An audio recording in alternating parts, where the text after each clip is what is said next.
All right, well, hello physical science students, and welcome to this video lecture that's going to go through balancing chemical equations. Basically what this video is going to do is go through the process that I briefly went over during our bell work in class on Monday. Okay, so we're going to go through 3 examples, and we're going to be using that table method that I showed you, but also utilizing that trick using fractions that I showed you as well. So just jumping right in, I want to start out with our table. So we'll start out with our left and our right side, and then down the middle we'll write all of our elements that we have. So we have carbon, we have hydrogen, and we have oxygen. Okay, those are the elements that we have on both sides of our equation. So now all we're going to do is just count up how many we have on each side. So on the left I have 1 carbon, on the right I have 1 carbon. Hydrogen I have 4 on the left, and I have 2 on the right. And then oxygen I have 2 on the left, and I have 3 on the right. Okay, so first things first, a really easy one that we can see that we can balance are our hydrogens here. Okay, we have 4 on the left and 2 on the right. So to get 4 on the right, all we're going to have to do is multiply by 2. So we're going to get 4 there. Now if I rewrite our equation here now, and I'll do it down here, notice that multiplying by 2, we're actually adding a coefficient right here. And that coefficient is going to be this 2 that we added here. Okay, so I'm going to write 2 H2O plus CO2. Now, we got to be a little careful here now. Because of adding this 2, we've now changed the number of oxygens that we have over here.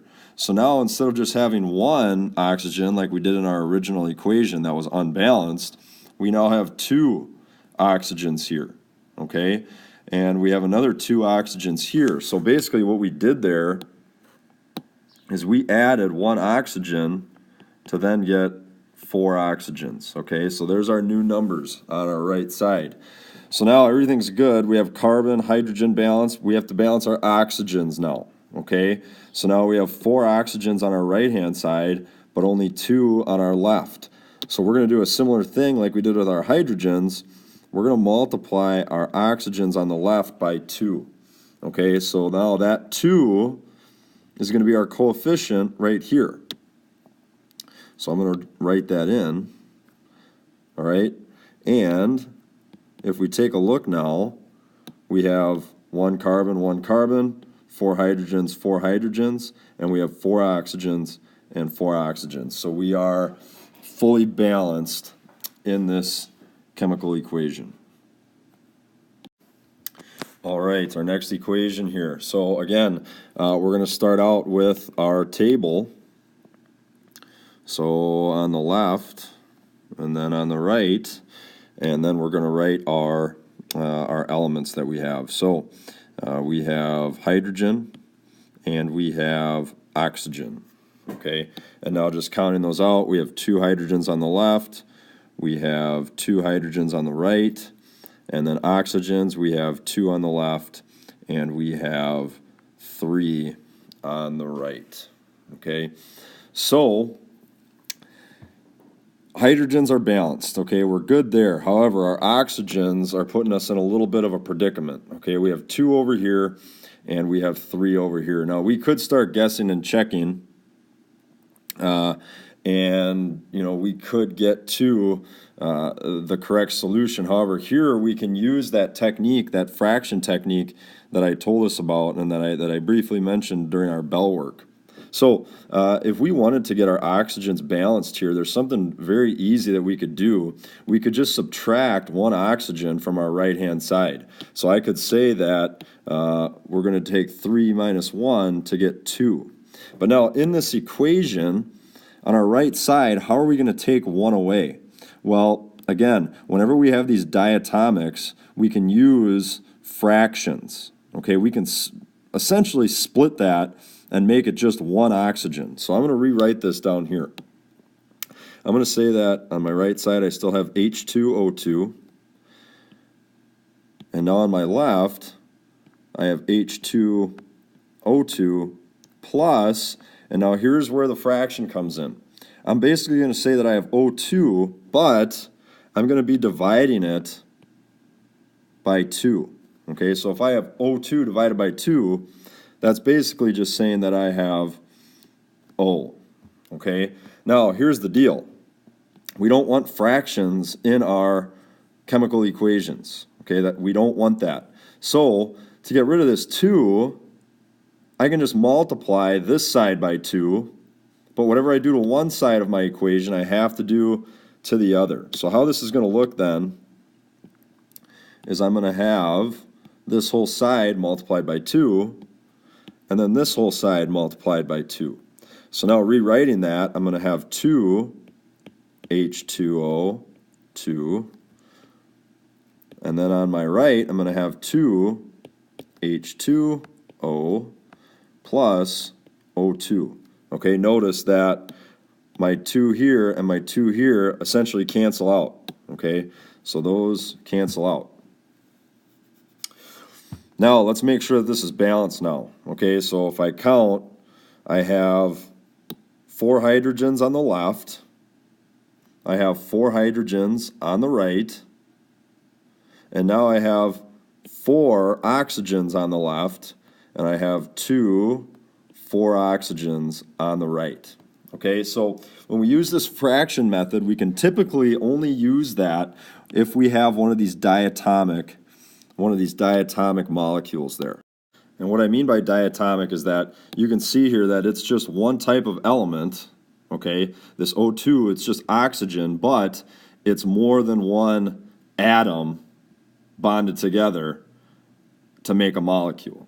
Okay, so as you can see in this problem, we were able to just split that up and basically make it into just one oxygen. Okay, the next example is going to go through another sample of this fraction method using the table. All right, our next example here. Again, I want us to start out with our table. So we have our left and our right side. And now the different elements that we have sulfur and we have oxygen. Okay, on the left I have 1 sulfur. The right I have 1 sulfur. And then on the left I have 2 oxygens. And on the right I have 3 oxygens. Okay, so now this one's a little bit trickier because our diatomic is on our left side of the equation.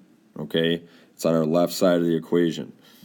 We have 3 oxygens on the right, only 2 on the left.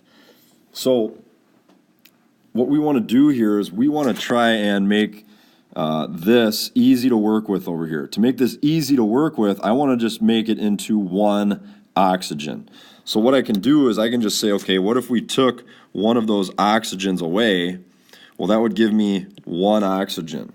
Okay, and how are we going to do that? Well, we're going to do the same thing. We're going to divide this by 2, just like we did in the previous example. So if I rewrite this, I'm going to have S plus O2, and then I'm going to have my SO3 on the right. Now, again, I'm dividing this by 2 because I want to essentially make it 1 oxygen. Okay, O2 divided by 2 is just going to give us 1. Now again, we don't want fractions. We don't want fractions in our chemical equations. So we're going to have to multiply both sides by 2. So if I multiply both sides by 2 here,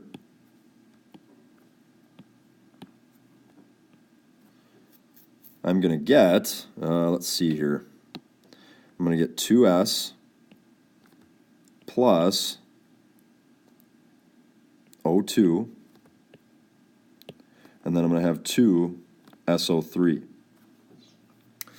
So now if we take a look here, our sulfurs, we have 2 sulfurs on the left, we have 2 sulfurs on the right, but our oxygens are still not balanced. We have 2 on the left, but we have 6 on the right. But we can easily fix that, because to get 6 on this side, we would just have to multiply our O2 by 3.